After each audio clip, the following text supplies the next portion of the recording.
premature campaigning becoming the new normal? Very tough and very thought-provoking question. And that's what we'll be talking about on the program today, because everybody can see it. It's already happening. And joining me to discuss this issue this morning in our studios, or, well, if you call this a studio, it's fine, is a public affairs analyst and a friend of the program, Mr. Razak Ulukoba. Good morning. Good morning. Welcome Thank to you. Summit.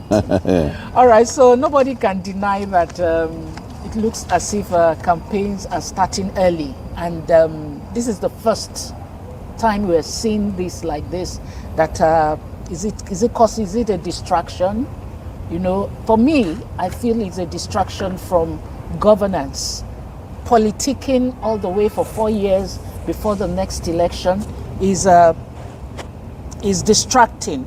Okay, so now we are going ahead of INEC's campaign timetable. From your assessment, are these actions amounting to premature campaigns? Of course, it's premature, and it should be a concern to us, particularly when you look at numerous challenges that we are facing as a people. Are we saying that all the issues and that cause for attention have been sorted out? There must be consequence in terms of a penalty for people who are doing all these things. Otherwise, we may not be able to run any form of governance in Nigeria again. It's going to be politics from day one. Either a councillor, a chairman, governor, president gets to the office. It's going to be political process throughout. It's getting worse by the day. When Obasanjo too was there, in fact, 2 years into his own term, it's been whether Atiku will not allow him to go or not. It was until about 6 months to election that he said about prostrated for Atiku before he can convince him to tell the governors to vote for him at the primaries.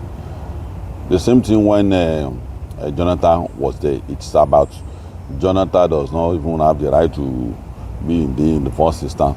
So eventually when he won the election, he started working for his second time because there were challenges that this is not the slot of the job people. And Buhari didn't even appear like someone who wants to come for the second time. So it's the people around him that said we have to start early enough to convince this man, though, because giving to him, this man will go back to Daura. And Tinubu's time era was even more of 2 years before he became the president. So the policy was thorough before he became the president. Thorough 2 years before he emerged eventually. It was thorough. Is it coming out? Is it not coming out? And the moment he became the president, the removal of subsidy became so topical that people promised us that they would do away with subsidy, turn around to say that... That's Buhari, right? No, Tinubu. When Tinubu came. Okay. And his first day in office, immediately he declared the subsidy gone. Everybody turned into politics. It was not supposed to be moving, including people who wrote it in a manifesto very glaringly that subsidy will be gone, They turn and so you will blame all parties. We should blame all parties, opposition and the incumbent. And that is why I don't know how independent INEC is, that it cannot penalize the hearing officials. Okay, before we go to INEC, let me ask this question, because when people continue to do some things and with this mindset that they can get away with it, is it that they're exploiting gray areas around the law? Do you think? You see, enforcement agencies are the most hated agencies in the world. And people look for all sorts of means to break the law. It's an innate in human being. So, political class want to to beat the opponent. The opponent also want to create crisis for the incumbent so that they can get to power. So it is that desperation that led them into the forgetfulness to say that we are not in campaign time. Maybe we should wait for campaign time. To understand that even certain policies that people will be shocked that why is opposition saying this? To the extent that even at times the incumbent at times also are not clear on certain issues. They play politics with it, and you'll be amazed. This is a clear thing. Why are we playing politics with virtually everything? So, and that's why I'm saying that looking for loopholes and also desperation to ensure that the incumbent is in power or the opposition wants to send the incumbent away is a desperation. Forgetting that what matters most is performance. Forgetting that re-strategizing is what an opposition should be doing. How did we fail? How can we come back? It's not running campaign. The little corner we have, which is states, what wonder can we do with it to gravitate people towards us? Because if you are not in the center, you are states. Rather than do that, it's in politics all through. And today, look at what is happening. It is so funny that we no longer have opposition in Nigeria again. And can you blame the incumbent for that? So, INEC is a person and a student we must begin to look at that. Are you a figurehead? Are you perceiving them as weak? No, it's weak. INEC is very weak in that regard. In that regard. There must be consequence. And why we say the evolution of power and the need for INEC not to be an appointee of the president. This is one of the reasons. Because if during Obasanjo's time, a PDP member is penalized by INEC, you know what Obasanjo said? He will remove the president the next day. And that president is there till today that I cannot go or say anything against the incumbent party because they are the one that appoint me. So you see, this structural issue is the challenge why the political process in Nigeria has been a problem. This is this structural thing. Because INEC is willing to set standards. And in doing so, he may step on toes. So we have to still go back to the idea and first ask ourselves the question that do we want to own our country? The deficiencies suffered by our institutions is the reason why optimal performance is begging for attention in security sector and particularly in the political process. When IG is employed by the president of the country, it's the body language of the president that dictates his next move. The same thing for INEC. You see, INEC is not completely independent. And if the previous person play politics with that institution, the president today cannot get there and say you say you should not play politics with it. He wants to come back. And that was the greatest error, one of the greatest error of Jonathan, who was the INEC chairman when he was the president. It matters a lot. So let's retrace where the error comes from. The error comes from what is the institution, what's the composition of the institution. So opposition will lure the incumbent party out. They will lure them out with deliberately and consciously provoking them. So in reaction, they are playing politics. So, and once they have done that, as a reply to what the incumbent has done, they will respond, and politics have started. So then INEC will not be able to do anything. So we should know clearly that institutional challenges is the greatest problem we have in this country.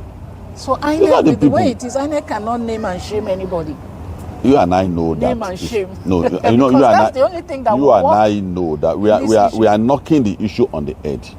We don't want to look at whether somebody will be happy with what we are saying.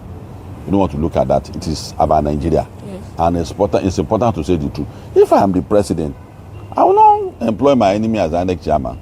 And that's been the pattern since 1999 to date. It's not only, it didn't start now. And that's why we must not limit our discussion at all time when it becomes inherited challenges like this. We should start from where it started from, to the point we get to today. So that we will know that the challenge we have today didn't start today. This is the genesis. And this is what has gotten us to. Price of commodity begin to increase gradually until we got to this point. It didn't become what it became today. It started somewhere. So if we want to be fair to ourselves, that's how to raise issues. So, and since that time till today, you know that there's been that challenge. People play politics in the rest of the world with policies, but not the way we do it with impunity here. And what is responsible? It's not because we are bad people. It is the institution that mold people. It's the institution that design you. Churches and mosques. We go there every Friday listening to sermon. Maybe I want to go and do something bad. After that sermon, it changes me. Church do the same thing. People, the pastor said so thing. That is the work of an institution. Institution, you run advocacy, you will run persuasion, then penalty. So if there's advocacy, which INEC has done extensively, if there's persuasion, there must be consequence for it, which is a penalty. And so there's no penalty. Lacking, that's where it's lacking now. And it's lacking not because the guy at INEC is not having the mind to do so. Is that institutional challenge he has? There are sections of the INEC laws, electoral laws, that spell out penalties for it. But in doing so, he will run himself into problem. It's not only this INEC officer and chairman. It's from day one since 19 till date. So we must understand our problem. Otherwise, we will be blaming each other. You didn't say anything that the government is doing that is bad. You are always saying this. That's why I had to go back to how we got to the point we have today. And Nigerians should join us in making that demand. The moment a president gets into that office, he has the capacity to think that everything is fine. I've been with them severally, and I've seen the way they discuss issues with you when there's a courtesy call. And in your mind, you say, this man is not, and it's the office that is designed for him. Obanjo thought that all the opposition in Nigeria at that time were his enemies until he left. And the same thing with Jonathan. I was one of the people Jonathan expressed that to when he left office, that the point you were making that time, I got it right now, I got it better. And that was when he had left office. But he had to apologize too. So our president is doing that because of what you have designed for them in the office. And they will run your country with what you have given to them. That's how they will run your country. Exactly. They will run your country based on recommendation to appoint IG of police, DG of SSS, DG of custom, controller of custom, the chairman of INEC, appointing ministers. Is going to run on recommendation. Whereas there must be institutional appointments where the rank and file, there should be a rank and file growth to become the IG of police. You should know who will become the police in the next 20, 30 years. The hierarchy will tell you. That's not the case in Nigeria. Until we do that, the same thing for INEC too. That there must be, just like someone who will become a diplomat, he will start one day, they will be tutoring him until he gets there. So there must be that tutelage. You can't just pick a professor from the university, come and head INEC office. For my sake and your sake, both the incumbent and the opposition, for our own sake, there should be that institutional mentorship for him to get there. And that is why it is very, very, very, very, very important for us to be able to admit that that's where our problem is. It's not the current people in government, it's not them. It's that challenge, and that is why we must put certain blame in front of their doorstep to that. You see this, this is it when we started. You can't say you didn't see this. The security, this and that, and the INEC is an institution that gives quality to our politics. that gives politics to a political party. If your political party is not good enough, you have bad democracy. If you have bad democracy, there will be no good governance. So it's for the sake of everybody that those institutions should be doing well. It's not for a political reason. It's not because I want the president to be happy or because I want the president to be happy. It's because of all of us. And that's why we can't be laundering our image all the time. It's the institution that is taking us through that route where people see us as unserious people. We have young men that can man your country for you in terms of defense and security, and you leave only one institution, a layer of government to be securing your country. Local government will make law, state government will make law, federal government will make law. You now say federal police should be the one that will enforce local government law, enforce state government law. You appear unserious when you see people beating up an last month official on the road. There's no state police to arrest the person. You are relying on federal police to come and arrest someone that is beating a last month official, which is a good thing that we have last month. People have example of that all over the state now today. But the federal government must allow state government like Lagos to have their own to enforce their law. So INEC too is an institution that we must carefully design. Otherwise, the trend will continue. It's been there before. All right, so let's look at this issue of support groups. Because if you look at those billboards and posters and everything rising up all around, you notice that they actually say this support group for so person, you know, and all that. Now, these support groups, are they a legal loophole or a political cover, in your opinion? There are three categories of support groups. Okay. There are one that the candidate is in the know. Okay. There's another one that the candidate is not in the know. They just have genuine love for him and they are trying to put him in trouble. They didn't know that innocently or ignorantly. The third layer are the people who want to justify what they want to do. They want to run their own campaign. They will now use your support to start pasting poster of a candidate in government. So that like the president. Alongside their own picture. Alongside their own picture. So that once they do that, INEC will be in trouble. But when there's a penalty for that support group, they've been brought to book, they've been punished, they will not do it again. But when you put your poster besides that of a the incumbent governor, so it's difficult for the state INEC official to say, go and tear that poster and make sure you apprehend the people that are behind it and bring them to court and let us. It's not a nice picture at all.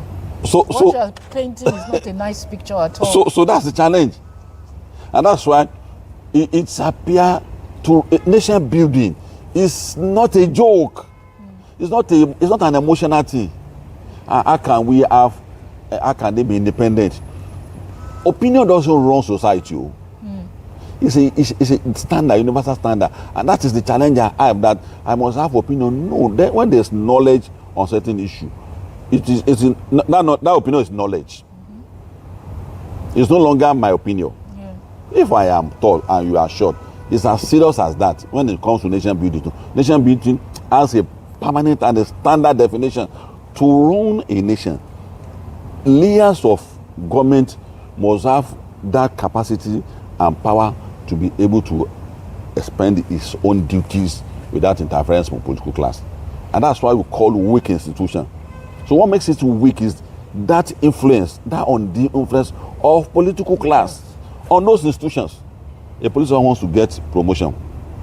He will meet one senator that will recommend to the IG, and the IG is their own nominee. He will do it. So it will demoralize a serious, committed, and hard-working officer. It will demoralize him. It's natural. So the same thing, INEC official too will be very careful in doing this. It doesn't start now, and it is going to be politically incorrect for me to now jettison a facility that has been given to me to be in control. I want to put someone that I didn't know there. That's what institution defines for people in government. Put somebody you know there. That's the definition.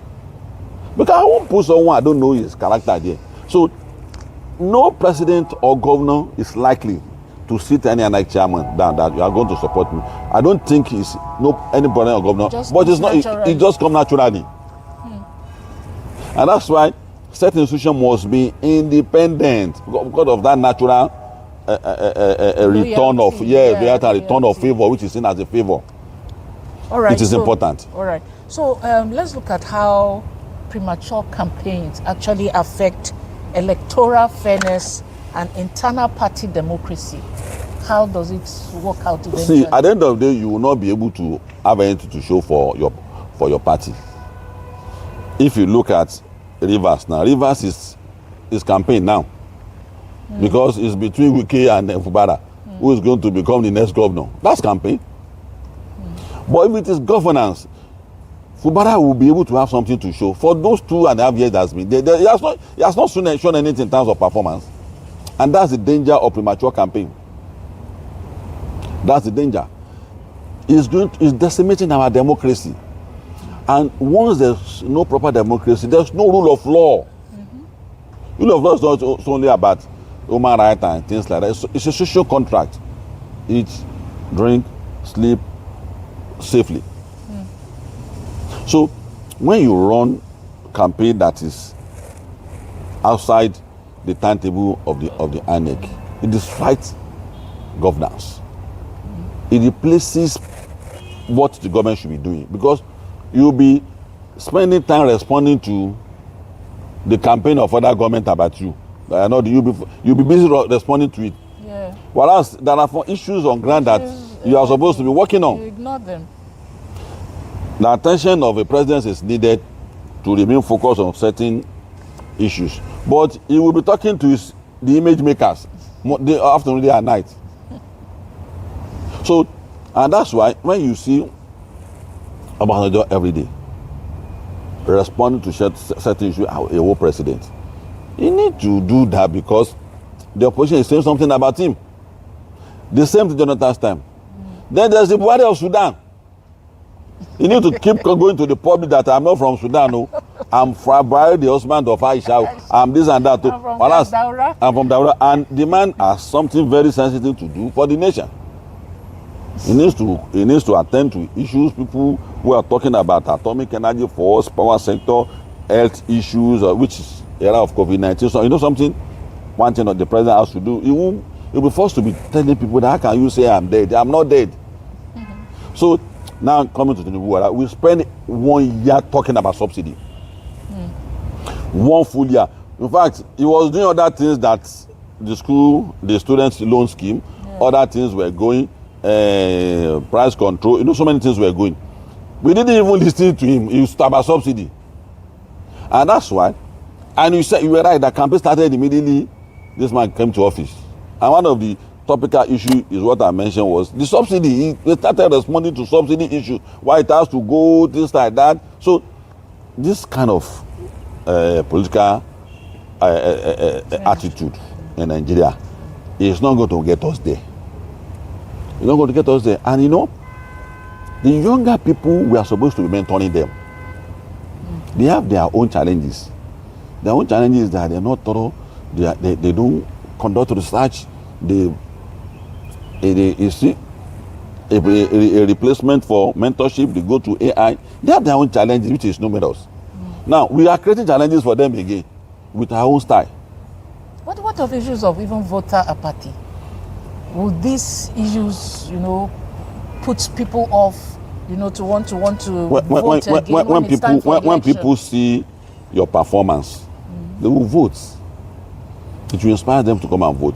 But when the opposition tells them that thing he didn't do, it is fake, it's not, this student loan is not a serious thing, it's fake, the subsidy is what the thing has brought us. And if you want to decimate the government, you have issues. You see a lot of things to be able to decimate the government. So why will someone go and vote again? So campaign also impairs, also affects the will of the people to come out to vote. Campaign. When there are strong campaign that, particularly when you start saying do or die affair, people will say, I can't go and do or die affair for Nigeria. When you see discouraging things and in response, the Cuban government also says, see people in government, see the way they are talking. So it demoralizes voters.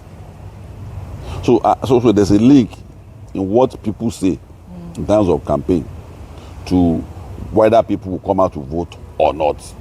It's also very important. But that does not mean that we should also blame the people. Because, like what fella says, when water kill you, now water go wake you up.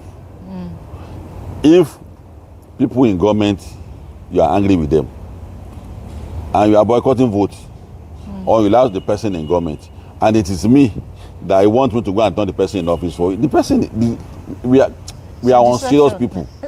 Yeah. So your card is a decider of your fate. Your card has something to do with your prosperity. You keep complaining about touts becoming councillors and chairman, and you don't vote. It's not a magic, it's not abracadabra.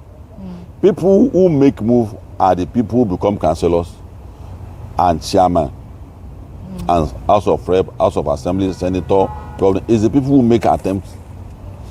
And if you look at pattern of vote, it's the regular people that's been voting all day long. The regular voters, the women, the youth, and few elders, it's been the regular people. But it can change. It can change with one of these is what I've identified, that if you practice proper, mature, and civilized politics, where people genuinely respond to issues, that what do you have for the people, clear manifesto, clear roadmap, and we have also people, opposition who are serious. Because does it appear to you that opposition in Nigeria, does it appear to you as if they are serious? You decimated yourself. You don't say, they say one party say, I've not seen that kind of thing in my life, that why is the man always knocking me out? Is that the man that is knocking you out that is a problem? Or is it you that they didn't train very well for the fight? So the two sides needs a blame, and who will make them change is the people, with what we are saying. That right. It is important that INEC should be given that liberty to be able to penalize whoever that has disrupted the campaign timetable. Yeah. So finally, how can Nigeria strike a balance between political freedom and respect for electoral rules? How do we strike balance? You see, there are so many things that is attached to political freedom, and we have to be very careful the way we use it. Yeah. You know, some people pursue political freedom, abandon mentorship, and call it godfatherism. Thinking is radicalism, is rascality. There's no political freedom. Really? We are all responsible to each other. The person in government is not free. Is binded by the manifesto of the party. The party is also binded by the social contract is assigned with us that is going to rule over us based on the manifesto. And the opposition does not also have the liberty to do things outside the convention. There's a conventional way of running opposition.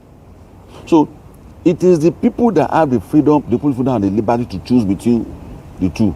The moment you will become a political class in Nigeria, you are responsible to us. Your freedom is in our hands. Don't serve if you don't want to be slavish to the people who put you in office. So, but if you are talking about freedom in terms of tying your hand together from pursuing the program of the people, I buy into it. That there must be that freedom. Once you sign a social contract with the people, there must be freedom for the people in government to implement it. There must be no interference, there must be no interjection, and there must be no distraction from people who are not progressive within the party. When a government is running a program, some people who are not progressive in the party will distract. So nation building is work in progress. So all of us has a role to play, and people who has the highest role to play are the people. Contrary to belief of so many people that once you put people in government, it's not to run, no. It's superficial. It's being assertive. That's what laws. Yeah, that's why we are lost. This is what the law says. So on the question of premature campaign, the people needs to be assertive to INEC. Let's say no challenge. And it's not time for campaign. There should be governance. I know Lagos in a way we operate a very fair arrangement. Its own commitment to program is on it. Maybe because of the model they operate, face politics. That's governor come and face performance, face governance. Maybe that's work. Maybe that other state should employ that strategy too.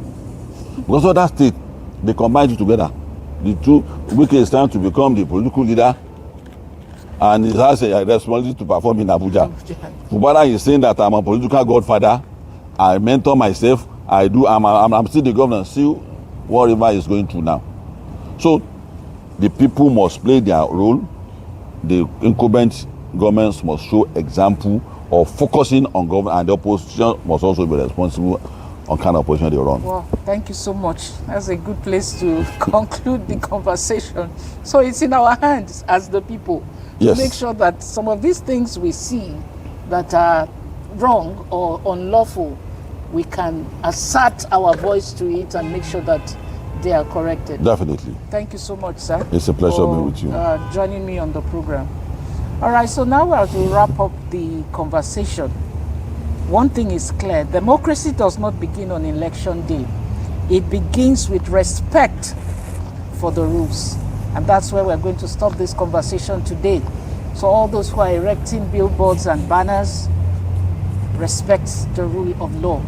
According to our next timetable, it is not yet time for campaigns. We'll go on to the next segment of the program and showcase what Lagos State is doing to make life better for Lagosians. So please enjoy that package, and we'll see you again next time. I am Jumoke Michaels. Bye-bye. Lagos State Governor Babajide Sanwo-Olu has signed